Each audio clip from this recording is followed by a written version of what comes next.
Assalamualaikum warahmatullahi wabarakatuh.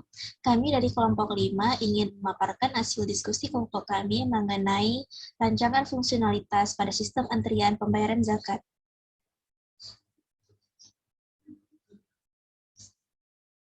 Tim kami terdiri dari Husnul Sausan, Ingrid Tamara, Hilyatul Ula, Mega Siraturahmi, dan Muhammad Al-Ghifari. Next.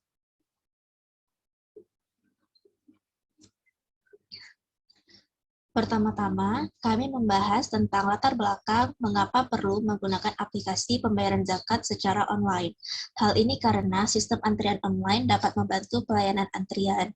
Mekanisme pengambilan nomor urut dan menunggu panggilan nomor urut dan dilakukan secara online akan mempermudah proses antrian tersebut.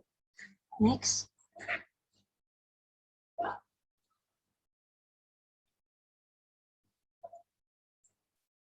Hal ini penting karena dapat memberikan kemudahan dalam melakukan proses antrian bagi orang yang terlibat dalam proses pembayaran zakat seperti panitia zakat dan pembayar zakat. Tujuannya ialah untuk mengurangi perkumpulan orang pada saat melakukan proses pembayaran zakat fitrah di manasah atau masjid tertentu. Next. Adapun metodologi yang kami gunakan terdiri dari affinity diagram, visioning, dan flowchart. Next. Selanjutnya, penjelasan mengenai metodologi akan dijelaskan oleh rekan saya Ingrid Tamara. Kepada Ingrid, saya persilakan. Baik, terima kasih moderator. Jadi di sini saya akan menjelaskan mengenai metodologi. Yang pertama yaitu affinity diagram. Affinity diagram ini dibangun dengan melakukan wawancara dan pengamatan observasi lapangan untuk mengumpulkan data. Nah, jadi dari affinity yang kita lihat pada slide, disimpulkan bahwa ada dua kelompok user yang terlibat dalam sistem pembayaran zakat fitrah ini, yaitu panitia zakat dan pembayar zakat, yang rentang usianya itu sekitar 22 tahun sampai 51 tahun. Nah, selain itu juga dapat disimpulkan bahwa kami menemukan tata cara pelaksanaan pembayaran zakat dari beberapa tempat yang berbeda. Dan juga kami dapat menemukan masalah-masalah yang dihadapi oleh masyarakat, serta solusi yang mereka sarankan. Jadi kami dapat mengolah dan menganalisis hasil dari pengamatan dan wawancara yang telah kami lakukan, yang nantinya dapat kami terapkan dalam sistem pembayaran zakat yang lebih baik lagi. Selanjutnya.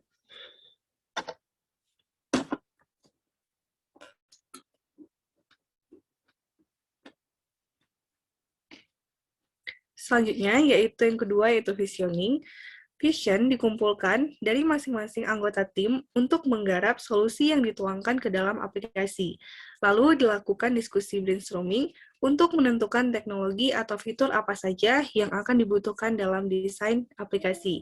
Jadi di sini, pemilihan vision kami ambil dan kami kumpulkan dari visioning. Nah, untuk pemilihan vision itu terdiri dari pembayar zakat login akun di aplikasi, kemudian pembayar zakat melakukan scan QR code tempat melalui aplikasi, kemudian pembayar zakat mendapatkan nomor antrian dengan scan QR code atau isi kode tempat, kemudian orang yang membayar zakat akan menerima notifikasi saat nomor antriannya sudah dekat. Selanjutnya, pembayar zakat dapat membatalkan antrian jika diperlukan. Lalu pembayar zakat juga dapat melihat antrian secara real time. Kemudian panitia dapat login akun agar bisa mengakses antrian aplikasi. Selanjutnya itu panitia zakat mengisi data tempat pembayaran. Kemudian panitia zakat mendapatkan kode dan kode lokasi. Kemudian panitia zakat melihat dashboard. Panitia zakat melihat aktivitas antrian, dan yang terakhir yaitu panitia zakat mengatur fitur antrian berjalan.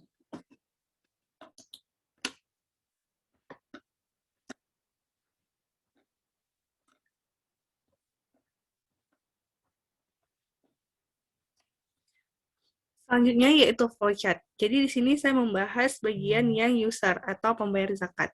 Nah, flowchart ini kami bangun adalah flowchart UX flowchart.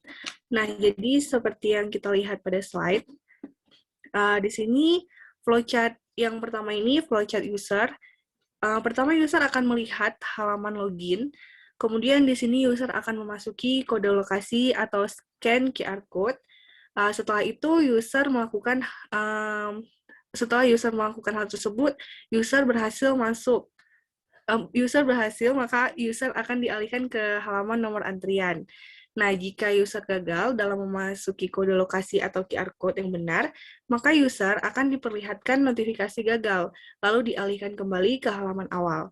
Kemudian jika user berhasil dan telah dialihkan ke halaman nomor antrian, user dapat melakukan pembatalan antrian pada halaman tersebut kalau sewaktu-waktu diperlukan. Sekian dari saya kembalikan ke moderator. Terima kasih kepada Ingrid atas pemaparannya. Selanjutnya akan dilanjutkan pemaparan temuan dari Algi. Kepada Algi, saya persilakan. Baik, saya akan menjelaskan tentang flowchart admin, yaitu panitia zakat. Jadi pertama, admin akan melihat halaman login. Di halaman ini, admin dapat mendaftarkan akun dan lokasi, ataupun juga admin dapat melakukan login.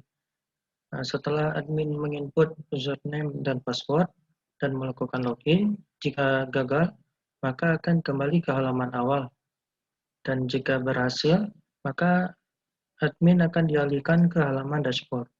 Di halaman dashboard ini terdapat dua pilihan, yaitu antrian berjalan dan kode QR.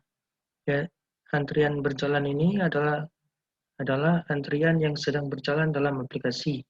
Lalu kode QR ini adalah kode untuk menginvite orang untuk mengantri di tempat admin tersebut. Selanjutnya,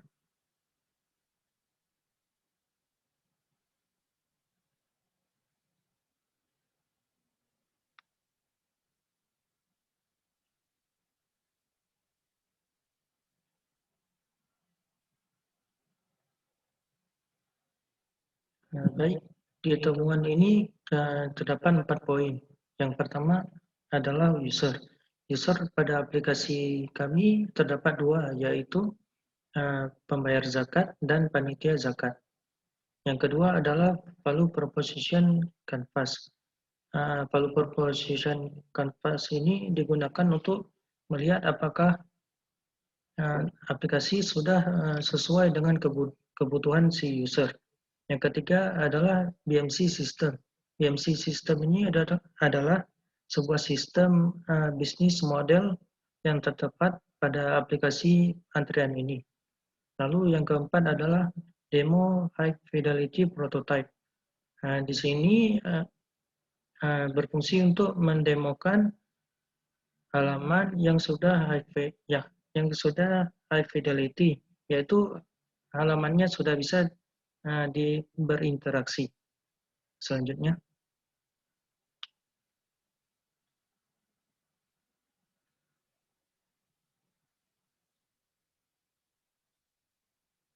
temuan pertama yaitu user.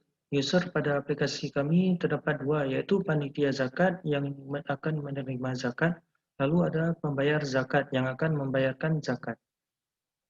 Baik, akan saya kembalikan ke moderator. Terima kasih kepada Algi atas penjelasannya. Selanjutnya, temuan yang akan dipaparkan oleh Mega. Kepada Mega, kami persilakan. Baik, terima kasih kepada moderator. Di sini saya akan menjelaskan temuan tentang VPC, orang yang membayar zakat, dan panitia zakat. Untuk value proposition canvas adalah sebuah alat untuk mengukur apakah suatu produk atau jasa sudah sesuai dengan apa yang dibutuhkan oleh customer.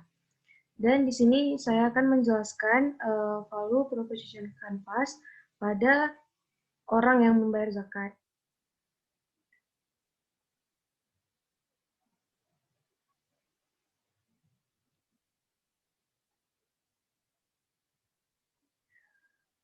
Pada bagian kanan VPC berisi dengan customer segment. Adapun 3 area pada bagian ini adalah customer jobs, pain, dan gain.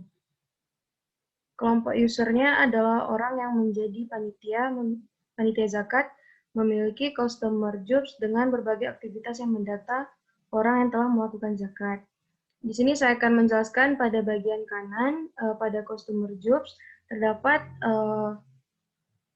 melakukan ijab kabul zakat, membawa beras atau uang ke menasah, menyerahkan uang atau beras ke panitia, dan membeli beras. Pada PIN-nya, di sini terdapat suasana yang tidak kondusif karena melakukan antrian secara offline, adanya pembatasan antrian, ruang lingkupnya terlalu besar karena harus dipilih melalui desa per kecamatan sampai kabupaten, kesulitan dalam menjalankan protokol COVID-19, yaitu tidak semua masyarakat pakai masker. Selanjutnya, kesulitan dalam menjalankan protokol COVID-19, yaitu masyarakat tidak menjaga jarak, saat terjadinya antrian yang panjang, dan lokasi menasah yang jauh dari beberapa dusun. Untuk gains-nya,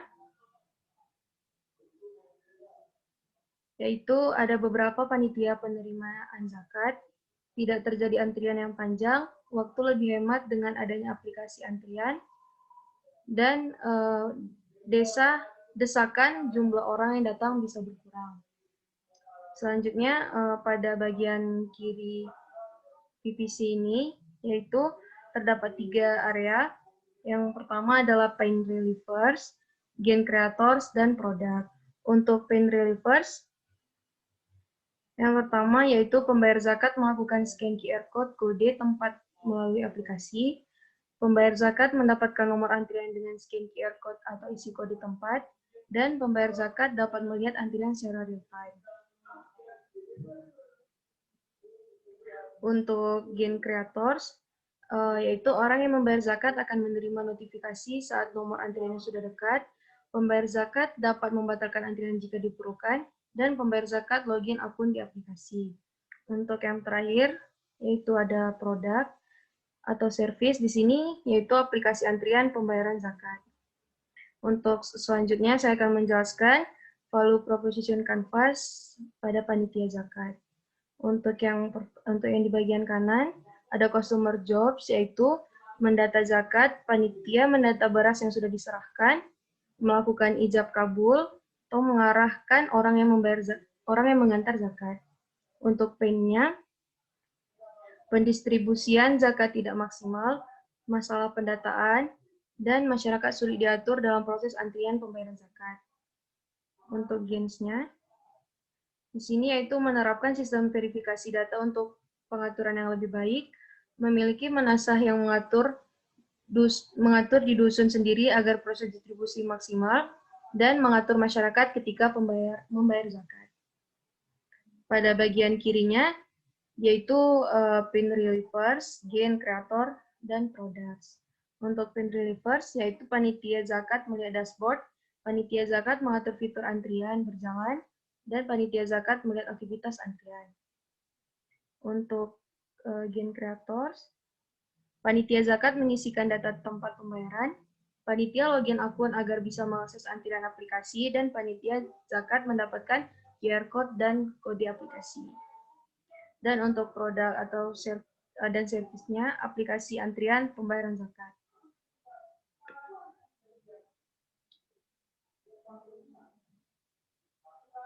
Untuk selanjutnya, saya akan menjelaskan tentang BMC atau Business Model Canvas.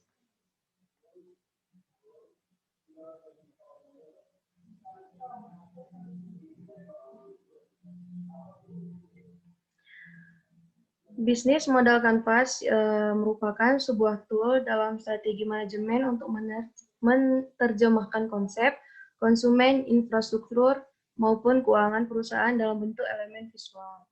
Pada Business Model Canvas ini terdapat 3 bagian, yaitu bagian kanan, kiri, dan bawah. Pada bagian kanan, BMC ini meliputi customer segment sebagai target bisnis, customer relation yang berisi bagaimana dibangun sebuah relasi untuk mendukung aplikasi pada customer dan channel. Pada bagian value proposition menjelaskan apa kelebihan dari sistem. Bagian kiri BMC meliputi key partner, yaitu perusahaan pihak mana saja yang dapat diajak kerjasama dalam bisnis ini. Key activities, yaitu aktivitas jalannya bisnis ini. Dan key research, yaitu sumber daya yang dibutuhkan dalam bisnis. Terakhir adalah bagian bawah BMC, yaitu meliputi konstruktur, yaitu sumber biaya yang dihabiskan dalam menjalankan bisnis, dan revenue stream adalah sumber biaya apa saja yang menjadi pemasukan bisnis. Perubahan yang terjadi pada bagian kanan BMC ini, yaitu bagian value proposition, diisi dengan antrian yang lebih rapi, terstruktur, dan sistematis, lebih efisien, dan pendataan serta distribusi lebih efektif. Lalu fitur antrian berjalan dan fitur dashboard diatur oleh panitia zakat dengan cara mengisi data tempat pembayaran zakat pada login admin oleh panitia zakat sehingga admin memiliki akses di aktivitas antrian. Hal ini dapat membuat pembayar zakat tidak perlu daftar akun untuk melakukan antrian karena antrian menggunakan QR code dan kode tempat di mana proses antrian dapat dilihat secara real time. Untuk perubahan yang terjadi pada bagian kiri BMC, yaitu Key Activities, berisi menghubungkan pembayar zakat dengan panitia zakat. Manajemen data orang yang melakukan antrian, orang yang membayar zakat melihat nomor antrian dengan secara real time, pengambilan nomor antrian online, menunggu proses nomor antrian yang berjalan di aplikasi, panitia zakat melakukan pengaturan antrian melalui aplikasi, panitia login akun agar bisa mengakses antrian aplikasi, pembayar zakat mendaftarkan akun agar bisa masuk pada aplikasi, pembayar zakat dapat membatalkan antrian jika diperlukan, antrian pembayaran zakat tersedia secara online, orang yang membayar zakat akan menerima notifikasi saat nomor antriannya sudah dekat, dan yang terakhir, pembayar zakat menggunakan QR Code dan kode tempat untuk mengakses antrian tersebut. Baik, terima kasih. Sekian penjelasan dari saya kembalikan kepada moderator. Terima kasih, Mega, atas penjelasannya. Selanjutnya, prototipe yang akan dijelaskan oleh Hilya. Kepada Hilya, kami persilahkan. Terima kasih. Jadi terakhir kali kita membahas tentang demo High Fidelity Prototype, di mana High Fidelity Prototype ini kami bangun dengan menggunakan aplikasi Figma. Jadi kita menjalankan demonya dulu.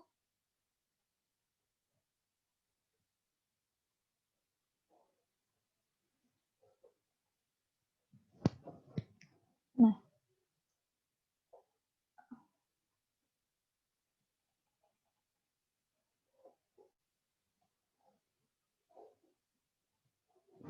pertama kali saat membuka aplikasi, kita akan ditujukan ke halaman awal, yang ini menanyakan kita masuk sebagai apa, apakah sebagai admin ataupun user. Admin kita pilih apabila kita merupakan panitia zakat, dan user kita pilih apabila kita sebagai pembayar zakat. Kita pilih admin, jikalau kita jadi admin. Nah, jadi ini adalah panel admin untuk melakukan login, di mana disuruh input username dan password, atau jika belum ada username dan password, maka kita harus daftar. Kita daftar dulu. Nah, jadi halaman daftar ini disuruh kita untuk mengisi lokasi di mana pembayaran zakat ini dilakukan. Setelah kita isi, maka kita bisa menekan next untuk melanjutkan halaman. Nah, ini merupakan halaman kode QR tempat pembayaran zakat yang kita input tadi. Jadi, dia akan memberikan username dan password sesuai yang dia dapatkan. Di sini username-nya adalah Lam Hasan dan password-nya Menasah Lam Hasan. Nah, kita kembali lagi ke halaman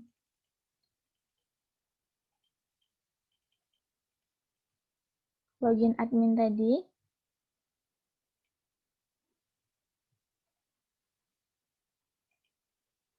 Nah, jadi karena kita sudah ada username dan password, kita bisa melakukan login. Nah, lalu halaman login pertama kita ditujukan ke dalam antrian berjalan. Ini adalah fitur untuk mengatur jalannya antrian oleh si admin atau panitia zakat. Nah, di sini terlihat jelas ada status antrian, di mana yang sudah dia warnanya hijau, saat ini warnanya kuning, dan antrian selanjutnya warnanya biru. Serta ada juga orang yang membatalkan antrian dengan status antriannya batal berwarna merah. Nah, misalnya kita akan melanjutkan antrian ke nomor 4. Kita tekan lanjutkan antrian, maka saat ininya sudah berpindah di nomor antrian keempat, dan nomor antrian ketiga tadi sudah berubah dari kuning menjadi hijau karena statusnya sudah selesai. Lalu di antrian kelima ini dia statusnya selanjutnya. Nah, kenapa ada status selanjutnya? Hal ini karena dalam antrian kami akan kami berikan notifikasi pada user atau pembayar zakat di mana jika antriannya itu sudah dekat. Kita tekan lagi untuk lanjutkan. Nah, di mana tadi selanjutnya harusnya itu di nomor 5, selanjutnya sudah berpindah nomor 7 karena nomor 6 tidak melakukan antrian karena statusnya sudah batal. Nah, jadi di sini antriannya sudah masuk ke nomor 5 dan selanjutnya itu langsung ke nomor 7. Seperti itu. Nah, di sini lanjutkan antriannya sudah abu-abu buttonnya karena antriannya sudah habis cuma sampai 7 orang. Jadi kita melihat dashboard dulu. Nah, jadi dashboard tadi itu ada antrian berjalan fitur tadi. Nah, atau kita bisa juga melihat kode QR. Nah, ini kode QR kita yang bisa kita bagikan kepada kita nih sebagai admin, kita bagikan kepada user atau orang yang akan melakukan antrian pembayaran zakat. Nah, misalnya kita akan logout dari admin. Baik, ini ada tombol kembali untuk ke halaman awal. Nah, jadi halaman awal ini kita sekarang sebagai user, kita klik user. Nah, akan masuk ke dalam halaman login user. Jadi kelebihan fitur kami ini, kami tidak melakukan pendaftaran pada user atau orang yang melakukan antri, sehingga langsung ada halaman login untuk memasukkan kode tempat antrian.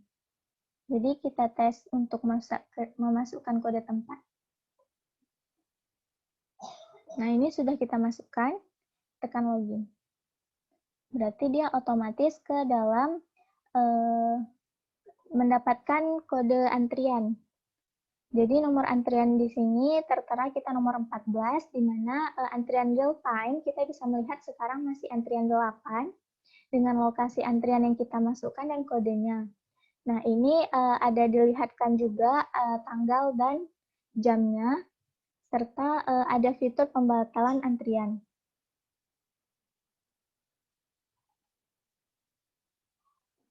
Jadi di login user tadi ada dua pilihan, bisa masukkan kode secara manual atau kita scan QR code. Kalau kita pilih scan QR code, kita akan ditujukan ke halaman kamera untuk diarahkan ke kode QR yang kita terima dari admin atau panitia zakat. Klik kamera, maka akan langsung juga otomatis ke dapat antrian. Nah, selanjutnya ini notifikasi antrian selanjutnya jika kita sudah dekat antrian, di mana misalnya tadi kita 14, berarti nomor antrian sekarang itu adalah 13. Nah, jadi kita dapat notifikasi. Atau kita mau batalkan antrian, kita bisa tinggal tekan batalkan, lalu akan muncul notifikasi pembatalan antrian. Jadi di sini disuruh melakukan antrian kembali jika kita sewaktu-waktu akan melakukan antrian lagi. Baik, saya rasa sampai situ saja penjelasan prototipe dari saya. Saya kembalikan ke moderator. Terima kasih Hilya dan rekan-rekan semua yang telah memaparkan hasil diskusi kelompok kita. Akhir kata, apabila ada kesalahan dari penjelasan kami mohon maaf. Assalamualaikum warahmatullahi wabarakatuh.